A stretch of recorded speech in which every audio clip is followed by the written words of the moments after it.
السلام علیکم every one. یہ مجھے پتا کرنا ہے کہ یہ عاطف اسلم جو ہیں، جو کہ مجھے بہت پسند ہے، وہ کہاں گم ہیں؟ پاکستان میں 33 سے زائد لوگ جو ہے، سویلینز جو ہے، وہ اپنی جانوں سے چلے گئے، جس میں بچے تھے، عورتیں تھیں. تو کہاں پہ ہیں لوگ؟ یہ کیوں چپ ہیں؟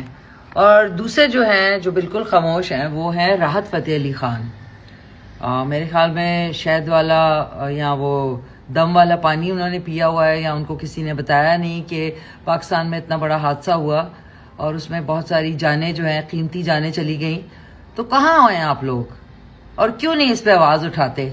وہاں پہ تو انڈیا کے جتنے ایکٹرز، سنگرز، وہ تو سب چیز پہ آواز اٹھاتے ہیں. اپنے لوگ ان کے پہلگام میں جو ہے حادثے میں، وہ ٹیررسٹ اٹیک میں، تو سارے کھڑے ہوئے. آپ دونوں کیوں نہیں؟ آپ تو دونوں بہت زیادہ مشہور ہیں اور پاکستان کو ریپرزینٹ کرتے ہیں. تو آپ لوگ کیوں نہیں ان چیزوں کے اوپر بولے؟ ابھی تک سوئے میں ہیں.